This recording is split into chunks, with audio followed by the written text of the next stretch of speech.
Hi, I'm Catherine Jewett from TimeToThriveTherapy.com. I work with teens to move them from emotional overwhelm to emotional mastery so that they gain calm, confidence, and rock-solid connection. One of the most common questions that I get from parents is how to support and connect to their over-the-top emotional teen. So if you've ever felt frustrated, helpless, or shut out by your teen in the midst of an emotional meltdown, well, welcome to the club. This video is for you. The teen years are fraught with emotional overwhelm. I'm sure that's not a surprise, but what might be is that the teen brain isn't just a bigger kid brain or a smaller adult brain. The teen brain is actually going through massive reconstruction right now. And your teen's likely just as frustrated by all the emotional chaos that's going on as you are. I know that's hard to believe sometimes, but it's true. So here are 4 steps that are going to help you in connecting to and supporting your teen. Once you're done, click down below to get your free bonus download. It's an easy checklist that goes along with this video, and it'll walk you through all the steps that we're going through here, and there's even a worksheet as well to help you through some of the rough spots. So here are the 4 steps. Step 1, prepare. Do not skip this step, folks.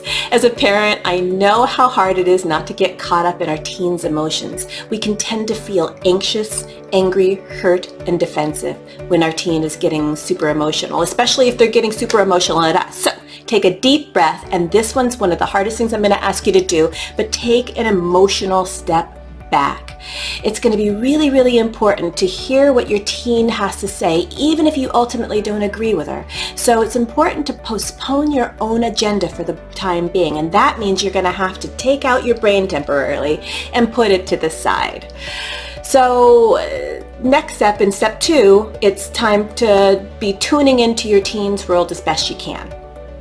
Here we're trying to understand your teen's experience from her perspective, even if we don't agree with that perspective. We're looking to find the emotion behind your teen's words in some cases. Here you're asking yourself, what is it that my teen is feeling or experiencing right now? What is it that she needs from me?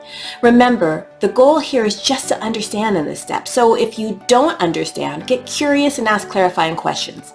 Clarifying questions ask in a non-judgmental and non-blaming way for more information.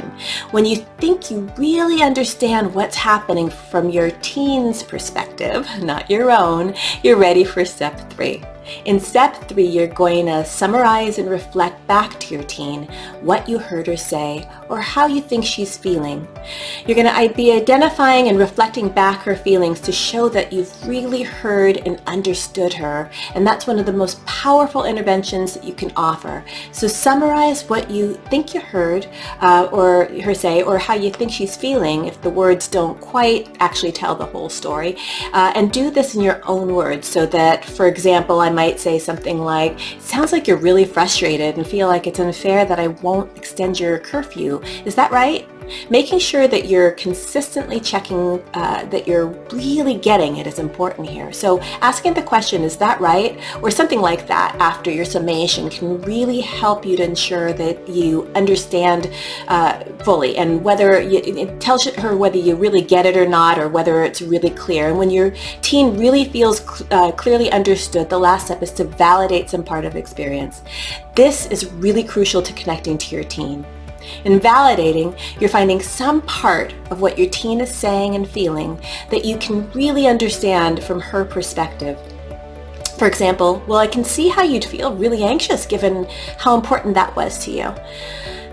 So it's important to be really genuine here. So if there isn't anything that you can truly validate, go back and ask more clarifying questions until you can. Real connection requires that your teen feels heard, understood, and accepted. And it's essential that you postpone your agenda and really listen with curiosity rather than judgment. So right now we're going to avoid criticism and judgment and defensiveness.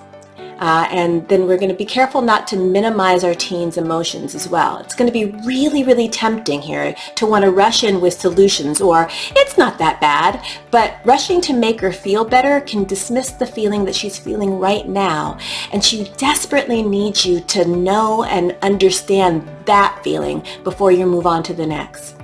So be with her in the moment and be with her in that emotion first so that she really knows that and feels felt. Now, I can see some of you cringing over the screen and saying, what are you talking about, Catherine? Are you saying that I have to agree with everything my teen says? No. Validation does not mean agreeing with everything your teen says or does.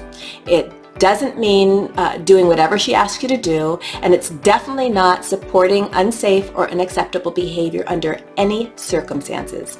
It's not even always telling her that she's right. Validation is believing in your teen and accepting her even if her behavior isn't acceptable.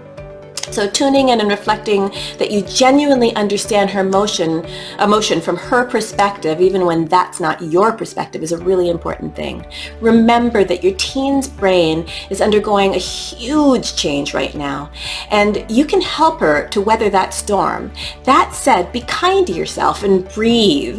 This parenting stuff isn't always so easy. If any of this resonates with you, be sure to click below to get the copy of the checklist I mentioned, 4 steps to connecting with your emotional teen. And again, there's a worksheet there to help you through any of the rough spots.